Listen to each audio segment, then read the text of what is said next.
هل أتاك حديث الغاشية وجوه يومئذ خاشية عاملة ناصبة تصلى نارا حامية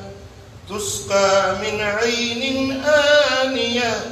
ليس لهم طعام إلا من ضريع لا يسمن ولا يغني من جوع وجوه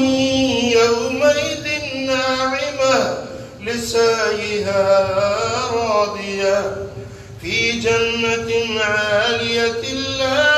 تسمع فيها لاغية فيها عين جارية فيها سرر مرفوعة وأكواب موضوعة ونمارق مصفوفة وزرابي مبثوثة أفلا ينظرون إلى الإبل كيف خلقت وإلى السماء كيف رفعت وإلى الجبال كيف نصبت وإلى الأرض كيف سطحت فذكر إنما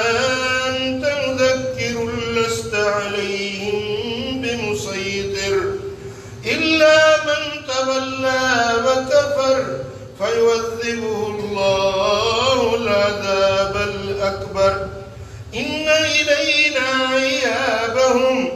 ثم إن علينا